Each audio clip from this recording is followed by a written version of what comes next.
Hi, I'm Tamara, and this is TELUS Talks with Tamara Taggart. Hi, everyone. Today we are talking about the opioid crisis in Canada, and we're joined by Dr. Mark Tyndall. Dr. Tyndall was the former executive director of the BC Centre for Disease Control, also the former deputy provincial health officer. He's a professor at UBC, an infectious disease specialist and epidemiologist, and also the founder of the MySafe Project, which is the world's first opioid vending machine. Welcome, Dr. Tyndall. It's so good to see you here today. Oh, thanks for asking me, Tamara. Now, is it okay if I call you Mark? It's perfectly okay. Okay, great. So let's dig into where we're at right now with this in 2020 with the opioid crisis. This has been going on for about 5 years with drug poisonings. My understanding is 2020 is on pace to be the worst year in history for such deaths in Canada. Is that correct? Yeah, that's correct. Yeah, the first 7 months or 8 months has been reported has been pretty bad. Yeah. So why is it important for us to say drug poisonings? Well, it's always been risky for people who are forced to buy their drugs on the street from a market that has no quality control and is profit driven. So overdoses have always happened to people because they're buying drugs, they're not quite sure of the content. But we noticed in 2015 that the number of people dying of overdoses was accelerating, and it became quite clear that the reason for that is they weren't buying heroin anymore, but they were buying fentanyl and carfentanil, which are much more potent. So the actual illegal drug supply started switching over in around 2014, 2015, and now there's barely any heroin to be found all across Canada or even North America. So the opioid supply now is become fentanyl, and it's much more potent and dangerous. So just to simplify things for understanding, an opioid is what? Well, it's a drug that acts on your opioid receptors and gives people relief and euphoria. It's a pain medication is a design, but it can be used for people who just want to escape. And there's a euphoric component to it, and it's quite habit forming. So we would be given opioids if we had maybe had a surgery of some sort and we were sent home and needed pain management? Exactly. Fentanyl, which has become sort of vilified as a drug that's killing everybody, is the most commonly used drug in anesthesia in all the hospitals. So it's a very potent and but very, very effective opioid, and it was never really designed to be bought on the street, but that's where it is now. So when we're talking about fentanyl being in things like heroin, is it because it's cheap to make, or people can make it and then sell it on the street? Well, I think it's a classic story of prohibition as we clamped down on the importation of heroin, which in Canada largely came from Afghanistan. So you can imagine how difficult it was to get poppies over in powder form to the streets of Vancouver.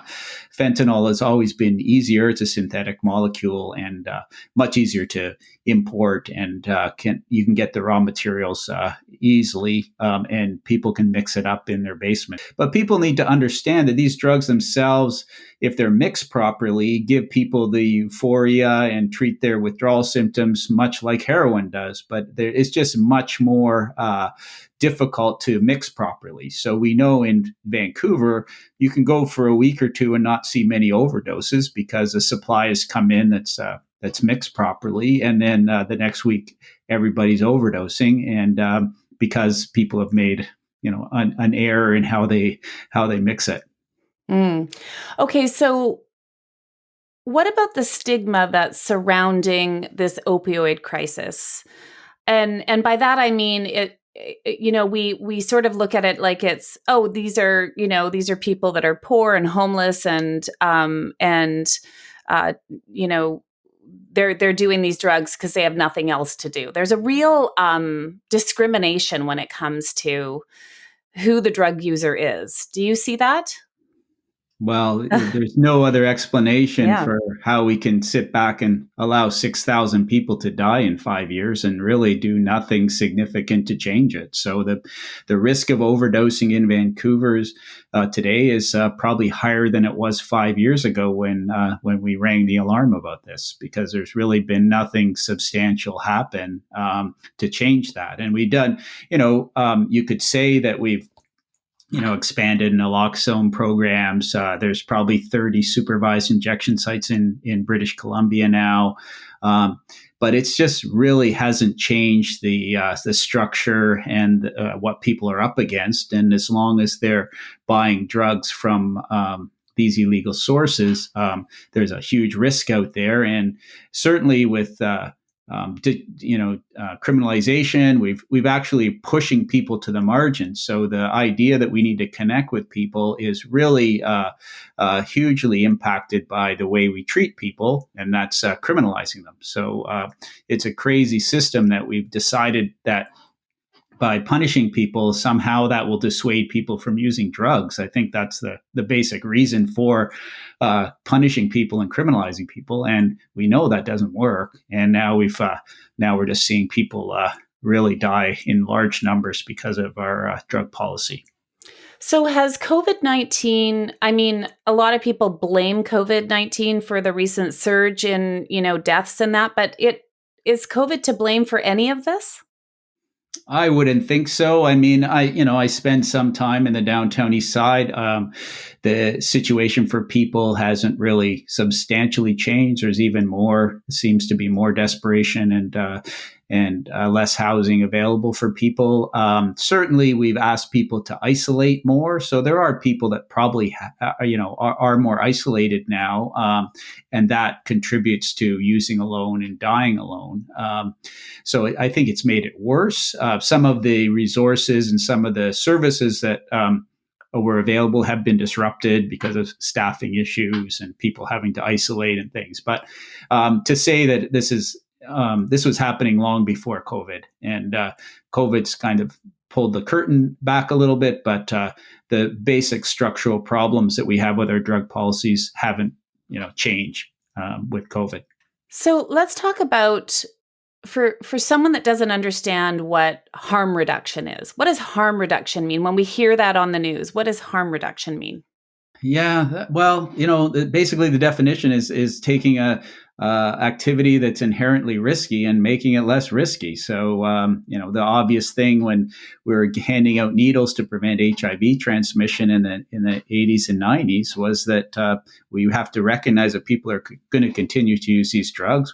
There's no reason they need to get HIV if they have a clean needle. So, we'll work on the addiction end of things, but in the meantime, we have to make the activity less risky.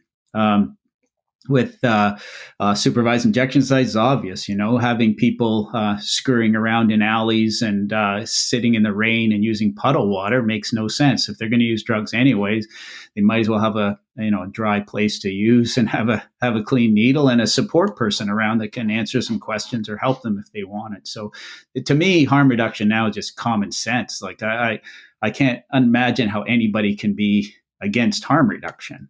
We want to engage with people, make their activities less risky. We ask people to wear seatbelts and not drive at 150 kilometers an hour through school zones. I mean, it's a kind of accepted public health policy that we come up with ways to make these activities safer. And so to me, it's just a common sense thing. The harm reduction now expanded into this idea of providing people with drugs or safe supply, and that's a relatively newcomer to the vocabulary of safe supply. And myself and others have been sort of pushing this or writing about this for a few years now. That it's with fentanyl here now. It's a bit crazy having places where people can go. Use poisonous drugs and then overdose, and then we rush in with oxygen and naloxone and revive them before they get brain damage or die. I mean, when we can, offer people drugs in the first place. So that's what I'm pushing now. So when it comes to safe supply and you hear pushback on this from people, Why should I provide drugs to a drug addict? You're enabling them. You're not helping them. You're giving them drugs. That's like giving an alcoholic a bottle of vodka. What do you Yeah. say to that? Well, I think we should give alcoholics a bottle of vodka if they're drinking rice wine in the corner and killing themselves. So I mean that makes perfect sense to me. I mean, there's 2 points to the safe supply idea. One is that people won't be likely to overdose because they know what they're using. But the second big thing is it really breaks up the hustle that people have to go through. So if you're a marginal drug user with no money, you wake up every day having to find money or drugs. And that just puts you in a spiral that's very hard to come out of. And so, with the program that we have and other safe supply programs, you get up in the morning feeling drug sick and you can just go get the drugs. So, it really changes your whole day and week and month, and you can start working on other things. And I've had people, who were really entrenched in the daily grind of getting drugs. They don't have to do that anymore, and got jobs and a house, and most people want to reduce their drug use. They just don't. They can't seem to escape from what they're doing now. And to me, it's just compassionate to give people the medication that they need right now, and then they can work on other things. A lot of people will come to the realization that they can do something better than just using drugs every day, and we want to give people the opportunity to discover that. But my experience, 25 years working in this population, the time people stop or reduce their drug use is when they find something better than what they're doing. And for many people, drugs are the answer. They're not the problem. And that's how they get by. That's how they get through their day. And they're dealing with trauma, pain, and a lot of other issues. And taking somebody like that and just pulling their drugs from them is not just not going to work. And so I'm all for, the people that I've seen die are not doing this because they want to be doing this, but it's the best option they see themselves having right now. And the pain and trauma that they're confronting, often going back decades or many years, is not going to be fixed by sticking them in a institution for 2 months and telling them to stop using drugs. Mm-hmm. I used to work for somebody who their attitude about this was the difference between me and them is that I said no and they haven't said no. We can all say yes or no to taking drugs. I'm playing devil's advocate here. This is what I'm doing, right? Because Mm-hmm. I find that, we run into these people all the time who have this attitude about drug users. They didn't say no. I said no. Why should I worry about them when, they're the ones that chose to use drugs? Yeah, I mean, I think people, if you have any empathy, if you've talked to anybody who's in this situation, you have to feel that, that it could be you, that if that happened to you, that drugs may have been your answer to. And so I just feel that the more disenfranchised and traumatized people have been, the more likely that that's going to be what they've done, and how we can call that their choice. And if this happened to you, you would have decided that you wouldn't have used drugs. Doesn't carry any weight. I mean, it means you had an option, or you found something else that maybe turned out better for you than drugs. No doubt about it. I mean, it's not as though people who are in this situation don't beat themselves up every day. I mean, there's terrible self-loathing and unworthiness and feeling like they've just disappointed everybody and themselves. And so it's not as though they don't care or they made some choice. They've got into this situation and they'd love to get out of that situation, but they just don't see any way that they can do it right now. And to me, we have to meet people where they're at. And if right now they're using drugs, taking poison drugs, the best thing we can do is offer them a safe supply as a first step, and then engage them in in care and help them. And everybody that I've prescribed this to, and it's been only been a few people because we just don't have the resources and the message from the government that we should go forward with this full tilt.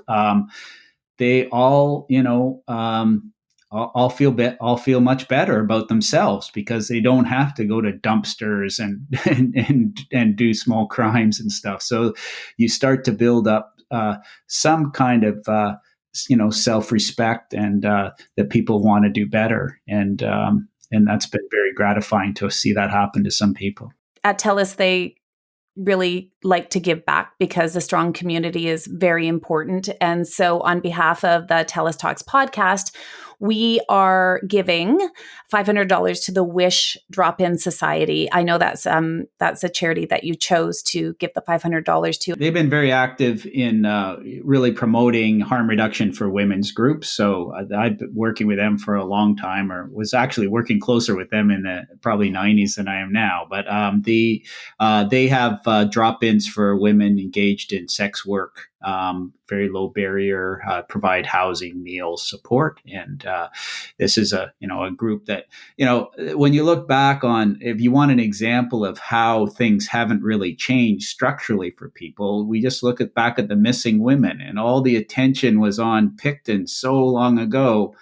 The chance of that happening to somebody now is not much different than it was in the Pickton days. We haven't really changed the situation for a lot of women who rely on sex work to get their drugs every day, and it's a treacherous, horrible situation for people who are the most vulnerable in our whole society, and we've chosen just to criminalize them and, as you say, just tolerate these deaths that are just mounting up. So there's a lot of when I'm very annoyed, or I want things to change.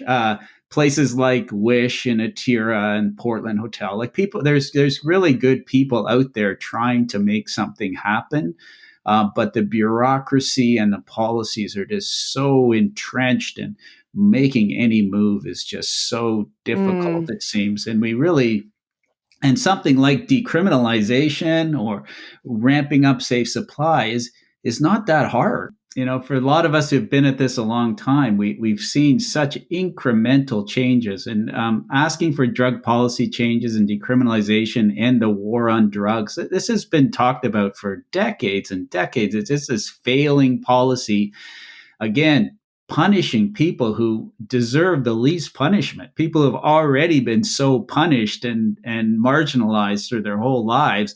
And just adding on more trauma and punishment absolutely makes no sense to anybody. And, the mothers are, Mom Stop the Harm is a very powerful voice, but it takes a lot of brave people to do that. It's so stigmatized that if you lose a lost one to addiction, you really want to downplay that. I mean, it's just fairly recent that people actually come forward and say, yeah, my brother or sister or son or daughter just died of an overdose, because it basically it looks like a failure of you. How did you raise somebody who used drugs kind of idea? And, it's just so unfair and just so unjustified. But the stigma runs deep, not just to the people using them, but anybody who knows somebody who uses drugs is stigmatized. And so it's very, we've really created a situation in society that people are quite numb to it, and it's just easy to blame the victims. If you inject this stuff into your arm, you knew this could happen to you, so be it. And blaming the victim is really another terrible thing in public health that we do all the time. That people, the people in society who who are most marginalized and have the most uphill battles are often the most vilified and despised.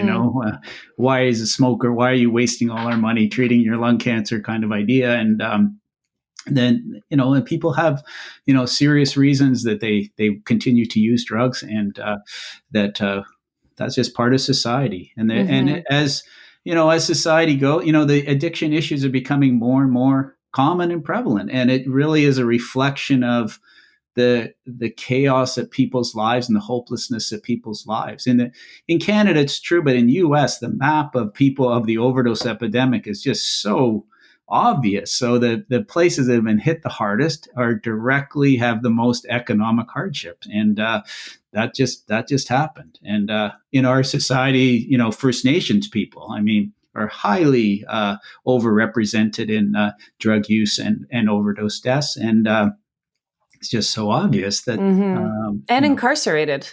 And incarcerated, like and people with harm reduction, people, wow, that's kind of a radical idea, giving people these drugs. And well, you think that putting people in handcuffs and putting them in a police car and taking them to a remand center is not radical? Like, that is, I can't think of anything more radical and damaging to that. So what I'm suggesting, or what harm reductions is trying to do, is so non-radical. It's just like common sense. So in some ways with our jails, we have had forced detox. So although drugs do get into jails, not like it's not as easy as when you're not in jail. So we just put people through this horrible withdrawal and don't really take care of them at all, and then throw them back out in the street. And 98%, or it made that number up, but a very high proportion of people, the first thing they do when they leave jail is use. And that's a huge problem for overdoses, because people have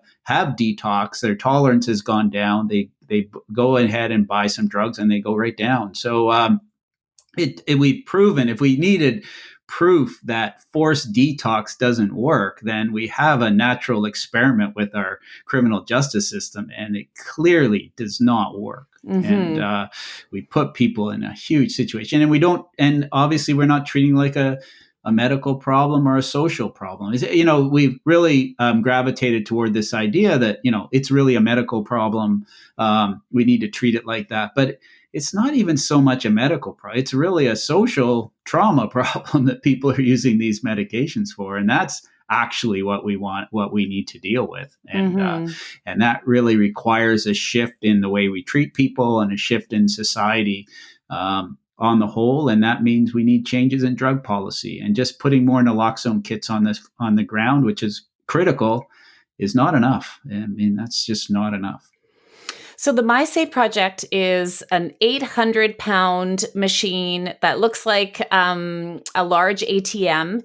There's a video screen on the front, right? I've seen it.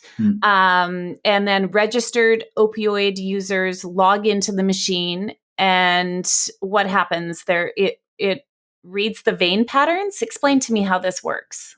Yeah, the technology is just a biometric. So we have unique vein patterns running through our palms. So you just stick it up to this scanner. It knows who you are. It's pretty infallible as far as tricking the machine for different people. So, and it'll dispense drugs, however the machine is programmed. So initially, I was trying to be quite conservative about it, and people had to come 4 times a day. So they basically got like a dose at a time. When COVID came along, it seemed that we shouldn't be crowding the machine or bringing people out multiple times a day. So everybody now is getting once daily.